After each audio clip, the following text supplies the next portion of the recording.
ऋषियों ने अंजना के कर्म मार्ग से उनके अंदर स्थापित किया और उसी तेज से भगवान मारुति हनुमान का जन्म हुआ। हनुमान की मां अंजना गौतम ऋषि की कन्या है। हनुमान स्वयं भगवान शंकर के अवतार हैं, इसलिए वो शंकर के स्वयं अवतार कहे जाते हैं। शंकर स्वयं केसरी नंदन। अंजना जब वन में जाकर तपस्या करने लगी थी, जिस वन में रहती थी वहां का राजा केसरी था। केसरी बानरों का राजा था और अंजना को उसने वहां पर अपने पत्नी रूप में वर्ण किया था। इससे आप लोग समझ गए होंगे कि बानर जिसे हम समझते हैं, बानर एक मनुष्यों की जाति थी। बानर वो पूंछ वाले ये जो बानर दिखाई देते हैं आजकल, ये नहीं। तो समझे, गौतम ऋषि की कन्या अंजना, आज सोचिए उसका पुत्र जो होगा वो कौन होगा। तो फिर बानर की पूजा हम क्यों करते हैं, हनुमान जी को बानर रूप में क्यों मानते हैं। रावण ने वरदान मांगा था, हम काहू के मरई न मारे, बानर मनुज जाति दुई बारे। हम किसी के मारने से न मरे। ब्रह्मा ने कहा ऐसा हो नहीं सकता। कथा अच्छा मनुष्य और बानर इनको छोड़ करके और कोई मुझे न मारे। तो रावण के उस वरदान के अनुसार जैसे परमात्मा स्वयं राम रूप में प्रकट हुआ, ऐसे ही देवताओं ने, दिव्य शक्तियों ने जिस समय लंका पर चढ़ाई की, उस समय आकृति अपनी बनाई। क्या समझे, क्योंकि राक्षस जितने थे वो अनेक रूप धारण करते थे, लेकिन वो बानर रूप धारण नहीं करते थे। क्यों नहीं करते थे, इसलिए ये बानर, ये जो बानर देखते हो आप, इस बानर रूप में वो नहीं आते थे।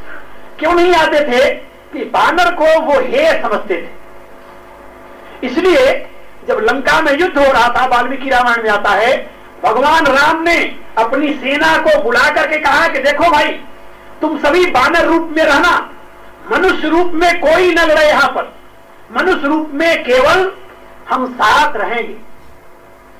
मनुष्य रूप में हमारी सेना में केवल 7 होंगे, 8वां कोई नहीं होगा। और यदि कोई 8वां हुआ तो ये समझ लेना कि वो कोई राक्षस है जो मनुष्य रूप में हमारे अंदर रह रहा है। वो 7 कौन थे? दोनों भाई राम और लक्ष्मण, तीसरा विभीषण और 4 विभीषण के मंत्री। 4 विभीषण के मंत्री थे। ये 7 थे मनुष्य रूप में, बाकी सब बानर और रीछ रूप में थे। तो आकृति उन्होंने वही धारण की थी। लेकिन जब लंका की लड़ाई समाप्त हो गई तब उसके बाद में तब बानर रूप में नहीं रहे, तब बानर जाति के थे। बानर एक जाति भी थी, बानर एक रूप भी है। बानर पशुओं की एक संज्ञा है, रूप है, और बानर एक जाति थी। थे सब बानर जाति के, और उनके ध्वजा का चिन्ह बानर होता था। बात समझे। और बानर जाति जो थी वन में बसती थी, इसलिए उसे बानर कहते हैं। बना बसती थी बानरा।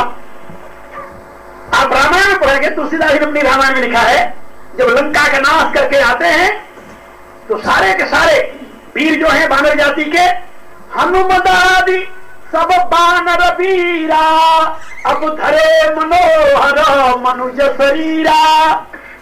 फिर कैसे रहे?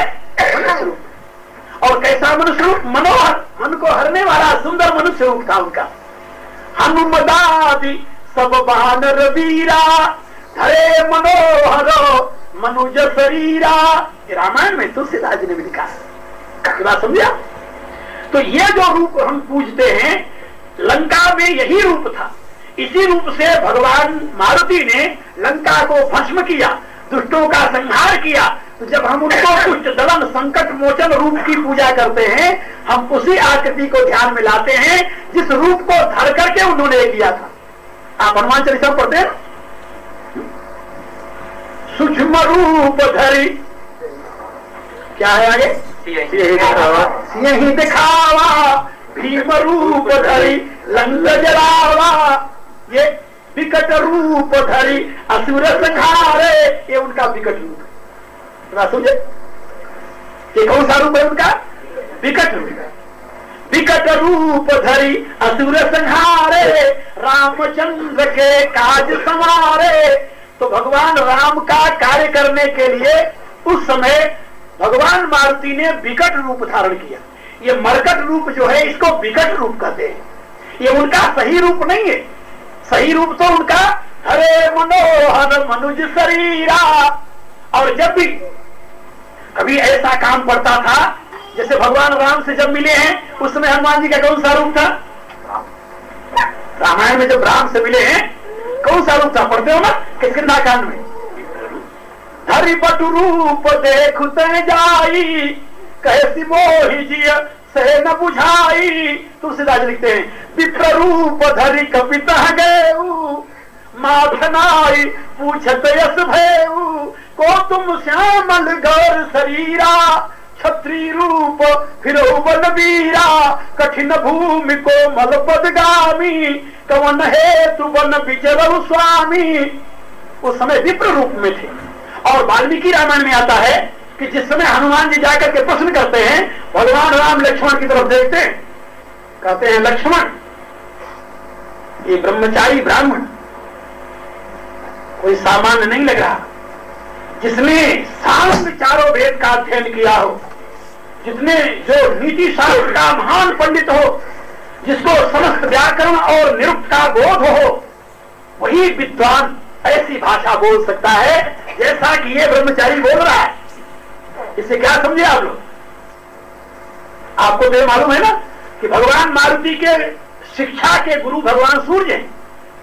सूर्य से उन्होंने वेद का ज्ञान प्राप्त किया है। सूर्य ही उनके गुरु थे।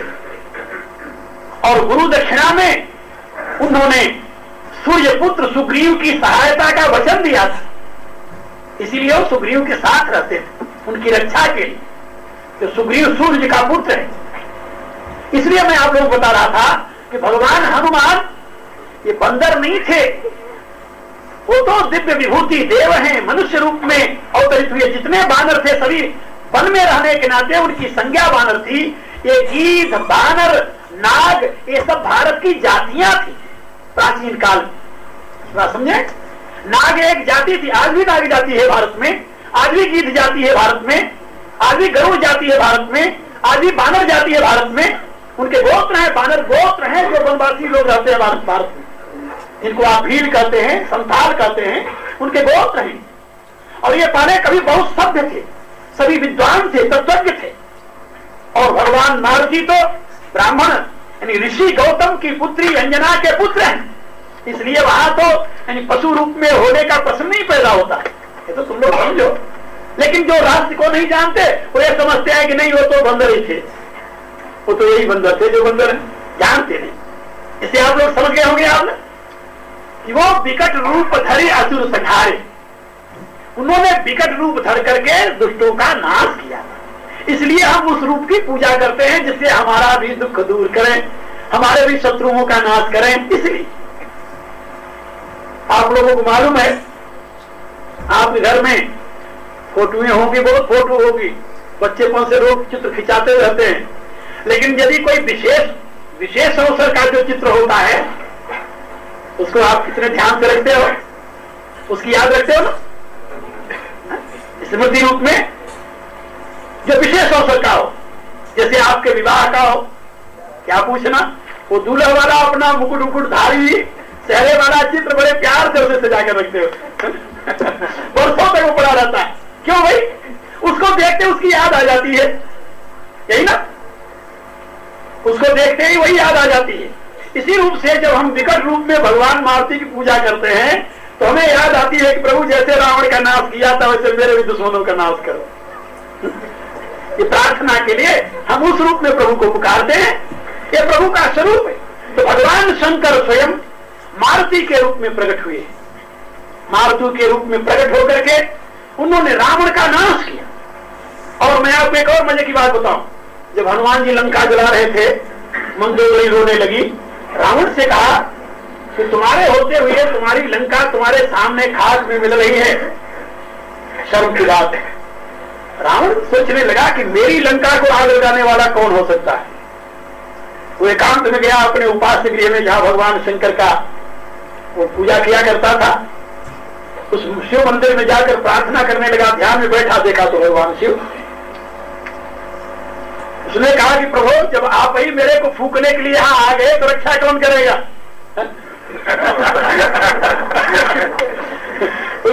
तो कहता है प्रभु यदि आप ही मेरा संहार करने आए हो तो मेरा रक्षक कौन होगा?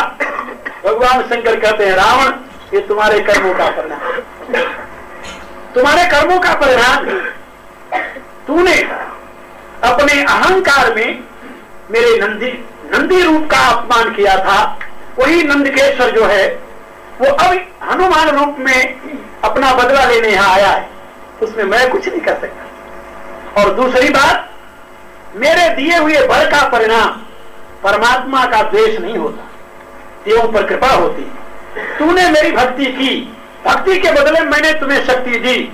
उस शक्ति का यदि तुम सदुपयोग करता तो मेरी कृपा का पात्र होता, लेकिन उस शक्ति का तूने दुरुपयोग किया है और शक्ति स्वरूपा सीता को स्वयं ला करके बंदी खाने में बनाया।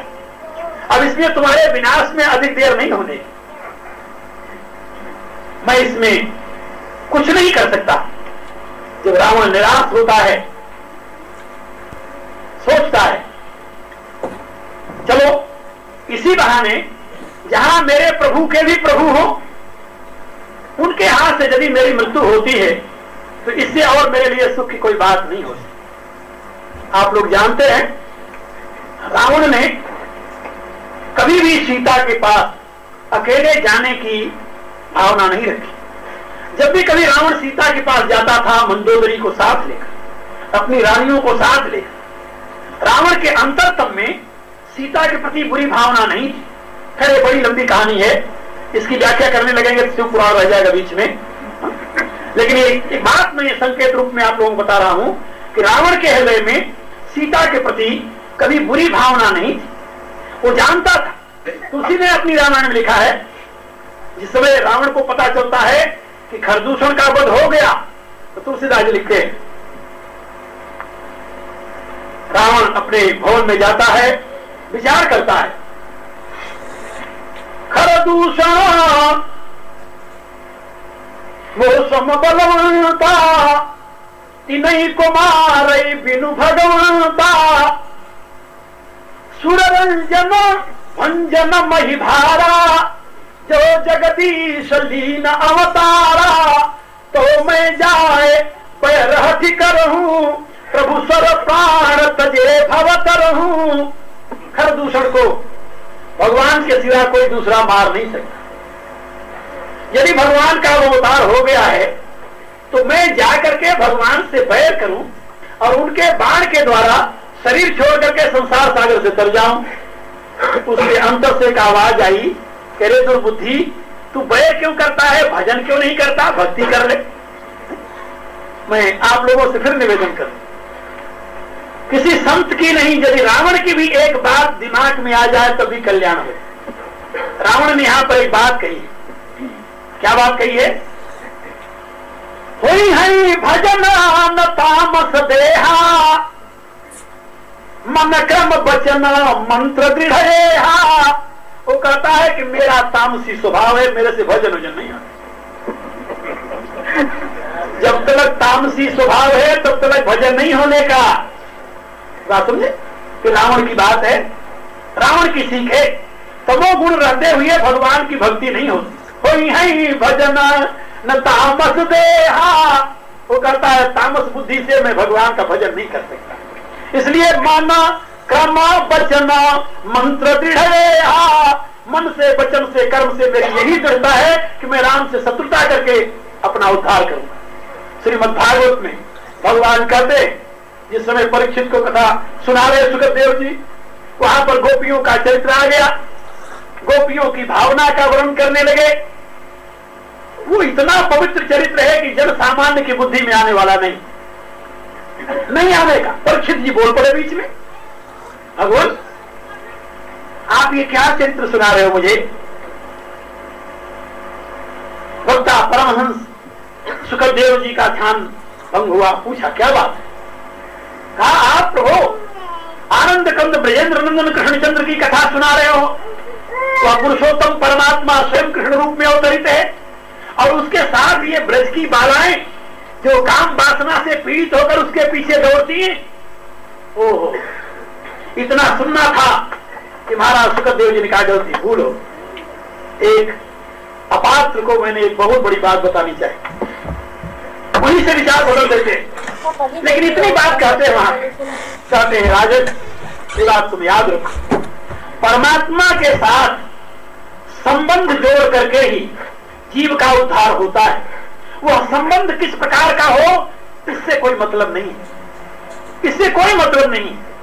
वह परमात्मा सर्वभूत में रमा हुआ है, वह सबका पिता है, सबका पति है, सबका स्वामी है, सबका पुत्र है, सबका मित्र है, सबका भाई है और सबकी मां है और सबका शत्रु है। जितने संसार में संबंध है सब किससे हैं? उस परमात्मा से।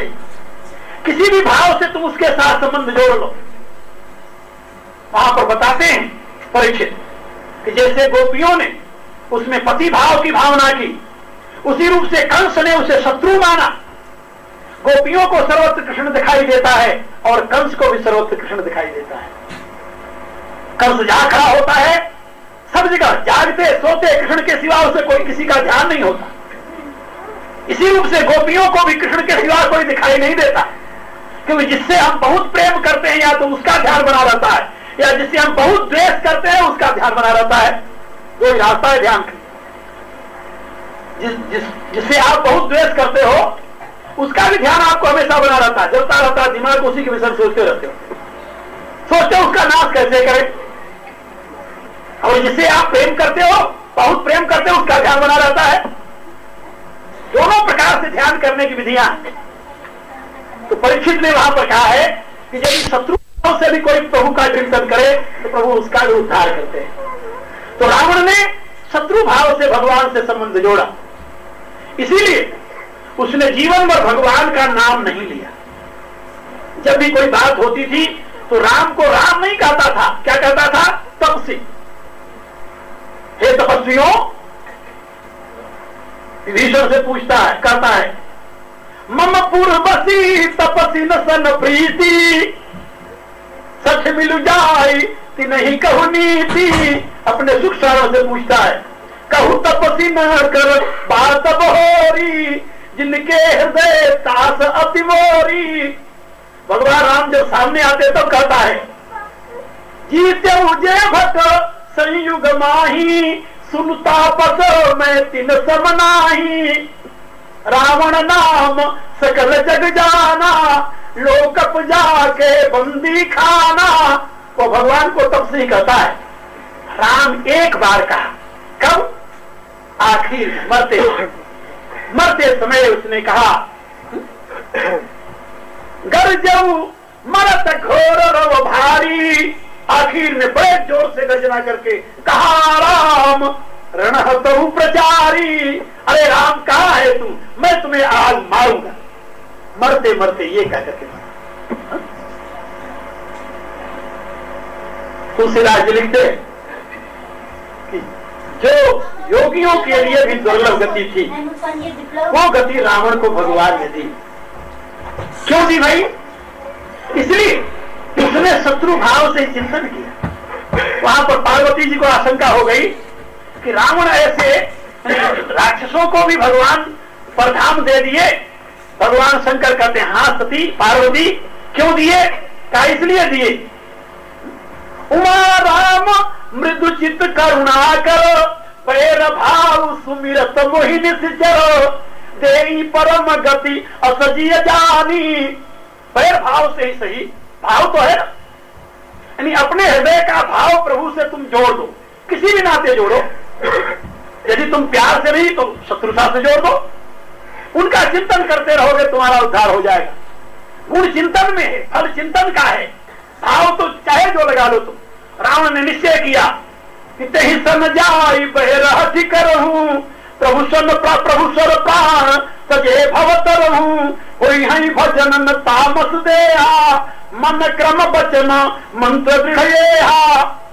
और बैर करने का एक ही रास्ता है, भगवती सीता का हरण, जिससे भगवान यहाँ आकर अकेले जाएंगे तो अकेले मेरा ही वध होगा, यहाँ आएंगे पूरे परिवार का होगा, पूरे परिवार का उद्धार होगा।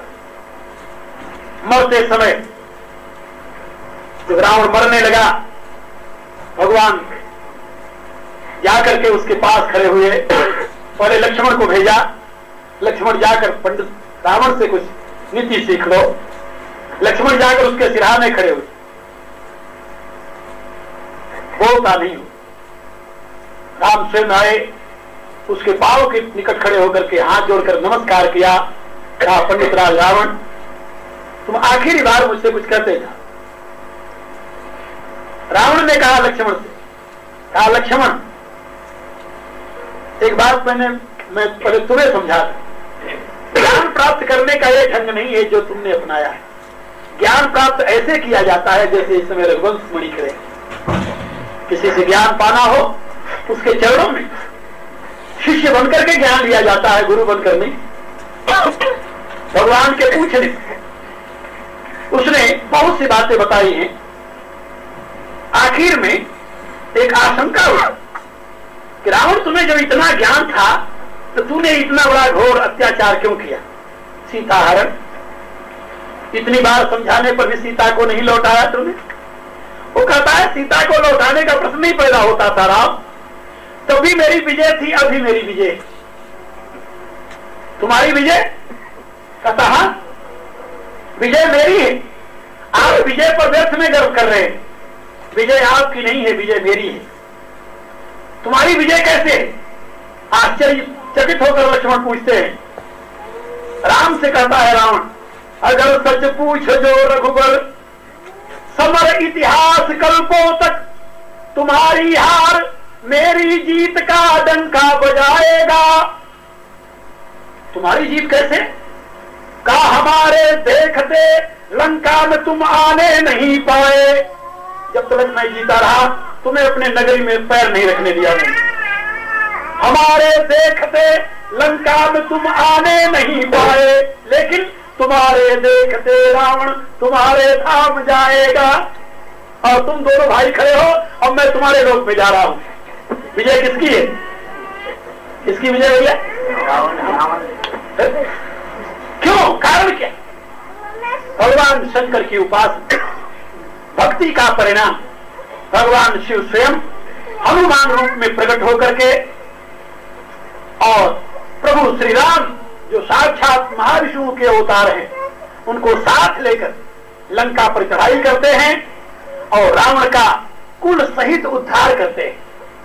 यानी मेरे कहने का प्राय कि प्रभु की हर एक लीला में करुणा छुपी हुई होती और प्रभु के अनेकों अवतार की अनेकों लीलाएं करुणा से ही पूरित होती हैं। बाहर से देखने में भले हमें कुछ अटपटी सी लगे, जब तक हम उसके रहस्य को न जाने, लेकिन रहस्य जानने पर उनकी महिमा का बोध होता है। ओम नमः शिवाय, ओम नमः शिवाय, ओम नमः शिवाय, ओम नमः शिवाय, ओम नमः शिवाय, ओम नमः शिवाय, ओम नमः शिवाय, ओम नमः शिवाय, ओम नमः शिवाय, ओम नमः शिवाय, ओम नमः शिवाय, ओम नमः शिवाय, ओम नमः शिवाय।